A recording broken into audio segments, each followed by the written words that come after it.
the top rhetoric about Trump. They just can't help themselves. They have to go over the top on every element. So here's Whoopi Goldberg talking about Donald Trump. And it's not just that she disagrees with what Trump is doing. Donald Trump is now, you guessed it, the Taliban. We have a leader who has repeatedly demeaned women, right, wants to defund organizations that benefit women, calling on the media to shut up, specifically wants to give preferential treatment based on religion. Are these values really much different than the Taliban's? I mean...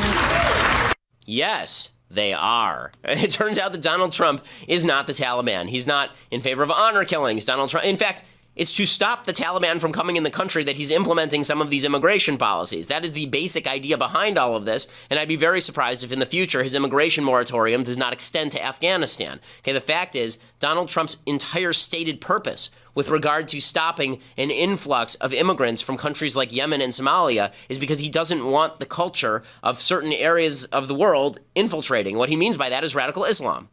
It's not a Muslim ban, because radical Islam and Islam are not the same thing. But it is an attempt to fight the infiltration of radical Islam into the West. So no, Donald Trump is not like the Taliban. The idea that Donald Trump is the Taliban because he is, at least in policy, pro-life. The idea that Donald Trump is the Taliban because Donald Trump doesn't want me to pay for your contraceptives. The idea that Donald Trump is the Taliban because Donald Trump is undertaking immigration reform that is in large part moderate. I mean, it really is. Again, of the 10 most populous Muslim countries on earth, 9 of them are still able to send whoever they want to the United States.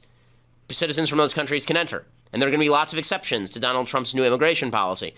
The Democrats cannot help themselves. The left have to portray Donald Trump as Satan more than Satan.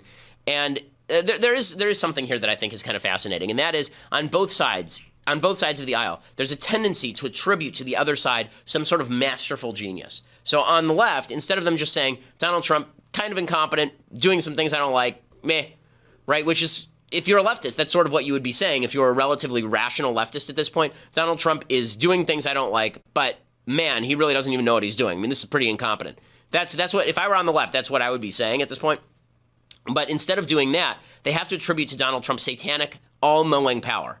Right? Donald Trump is secretly the Taliban. He's secretly Hitler. He secretly has a plan to take over everything and run it. Ooh, right? And on the right, we used to do the same thing with Obama. It wasn't just that Obama was incompetent in the rollout of Obamacare. It was all part of his evil plan, right? Everything that Obama did was all part. It was all part of the plan, right? It was all part of this evil plan.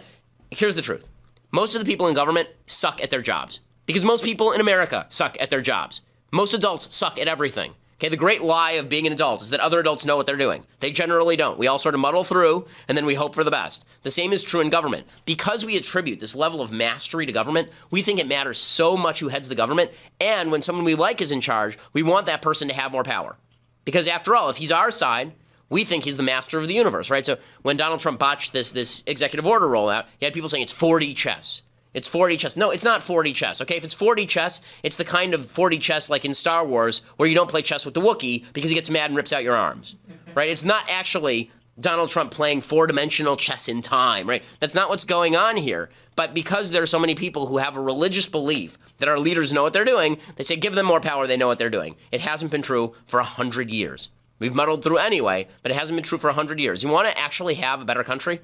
Stop treating the people in government as though they're experts and know what they're doing all the time with evil plans or good plans, and just say, you know what? Whether they're evil, whether they're good, let's just cut the power of government totally, and then it won't matter because they're incompetent.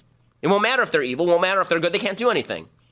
Right? What I would prefer is if we treated Washington, D.C. like it was the DMV and took as much power away as humanly possible. Okay? Everybody is trying to turn Donald Trump into Darth Vader on the left. And on the right, everybody tried to turn Barack Obama into Darth Vader. And I think Obama was in many ways more competent than Trump is at a lot of things. And I think he had more plans than Trump does. I think Trump is pretty ad hoc. But Obama wasn't in charge of things either. It turns out very few people are actually Darth Vader. Very few people are actually capable of being Darth Vader. And so that means that we should actually take power away from them.